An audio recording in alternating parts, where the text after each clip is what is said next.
তার চোখ দুটো যেন ক্যামেরা, মাথাটা কাজ করে কম্পিউটারের মতো। কোনো রোবটের কথা বলছি না, বলছি বাংলাদেশকে গর্বিত করা আম্পায়ার শরফুদ্দৌলা ইবনে শহীদ সৈকতের কথা। সৈকত আউট দিয়েছেন মানে আউট, আউট দেননি মানে আউট হয়নি, এতটাই নিখুঁত তার সিদ্ধান্ত। তিনি বাংলাদেশের প্রথম এবং একমাত্র আম্পায়ার যিনি আইসিসির আম্পায়ারদের এলিট প্যানেলে যুক্ত আছেন। দোহারা শরীর, ক্লিন শেপড চেহারা, চোখে কালো সানগ্লাস, এভাবেই বিশ্ব আঙ্গিনায় তার পদচারণা ও পথ চলা। সৈকতের চোখের কালো সানগ্লাস ভেদ করে আত্মবিশ্বাস ঝিলিক দেয়। বাঁ হাতের তর্জনী উঁচিয়ে আত্মবিশ্বাসের সঙ্গে দেন আউটের সংকেত। আম্পায়ার হিসেবে তিনি চষে বেড়াচ্ছেন মিরপুর থেকে ইন্ডিয়া হয়ে আমেরিকা পর্যন্ত সবখানেই। ভাগ্য সহায় হলে তাকে হয়তো সবাই ক্রিকেটার হিসেবে চিনত। হ্যাঁ, সৈকত চেয়েছিলেন ক্রিকেটার হবেন। ঢাকায় জন্ম নেয়া ও বেড়ে ওঠা সৈকত ছাত্র হিসেবে ছিলেন মেধাবী। অনার্স এবং মাস্টার্স করেছেন ঢাকা বিশ্ববিদ্যালয়ের আন্তর্জাতিক সম্পর্ক বিভাগ থেকে। কিন্তু সবাই যখন ক্রিকেটার হতে চায়, শরফুদ্দৌলা সৈকত তখন আম্পায়ার কেন হলেন চলুন জেনে নেই। 90 দশকের শুরুর দিকে ঢাকার ক্লাব ক্রিকেটে বাঁহাতি স্পিনার হিসেবে সৈকতের বেশ সুনাম ছিল। জাতীয় দলেও সুযোগ পেয়ে গিয়েছিলেন দ্রুতই। 1994 সালে কেনিয়াতে অনুষ্ঠিত আইসিসি ট্রফিতেও তিনি বাংলাদেশ দলের সদস্য ছিলেন। কিন্তু জাতীয় দলে পথ চলা দীর্ঘ হয়নি তার। তবে ক্রিকেটকে পুরোপুরি ছেড়ে দেননি,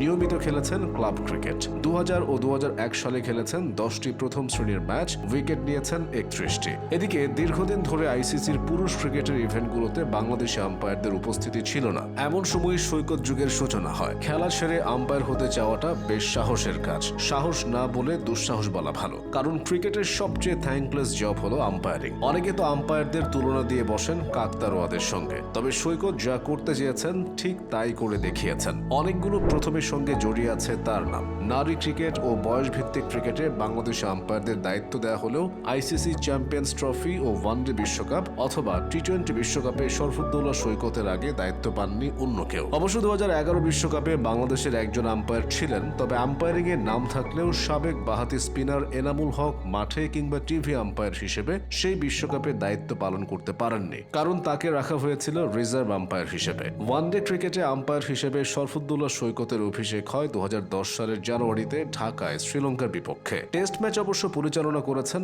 অনেক পরে। 2021 সালের ফেব্রুয়ারিতে বাংলাদেশ ওয়েস্ট ইন্ডিজ টেস্টের মাধ্যমে ক্রিকেটের ক্লাসিক ফরম্যাটে আম্পায়ার হিসেবে অভিষেক হয় সৈকতের। তিনি নিজেকে চিনিয়েছেন বাংলাদেশের ঘরোয়া ক্রিকেটে আম্পায়ারিং করে। কিন্তু সৈকতের জন্য ঘরোয়া ক্রিকেটে আম্পায়ারিং করা অনেক বেশি চ্যালেঞ্জিং ছিল, কারণ এখানে সবাই চায় শতভাগ পারফেকশন। কেউ চিন্তা করে না যে আম্পায়ারদেরও ভুল হতে পারে। অথচ দেশের ঘরোয়া ক্রিকেট টেকনোলজি বা প্রযুক্তির ব্যবহারের দিক থেকেও পিছিয়ে আছে। বিপিএল ছাড়া ঘরোয়া ক্রিকেটের ম্যাচগুলো টিভিতেও সম্প্রচার হয় না। সব মিলিয়ে বাংলাদেশে আম্পায়ারিংকে পেশা হিসেবে বেছে নেওয়া খুব একটা সহজ কাজ নয়। তবুও সব বাধা ঠেলে শরফুদ্দৌলা সৈকত এগিয়ে গেছেন। তিনি দেখিয়ে দিয়েছেন বাংলাদেশি আম্পায়াররাও এখন আইসিসি ইভেন্টে দায়িত্ব পালনের যোগ্য। 2017 ও 2021 নারী ক্রিকেট বিশ্বকাপের অংশ ছিলেন সৈকত। 2018 সালে নারীদের টি-20 বিশ্বকাপেও দায়িত্ব পালন করেছেন তিনি। 2023 সালের ভারত বিশ্বকাপে প্রথমবারের মতো পুরুষদের বিশ্বকাপে অংশ নেন সৈকত। শুধু তাই নয়, প্রথম বাংলাদেশি হিসেবে 2024 সালের টি-20 বিশ্বকাপে তিনি আম্পায়ারিং করেছেন। বেশিরভাগ মানুষ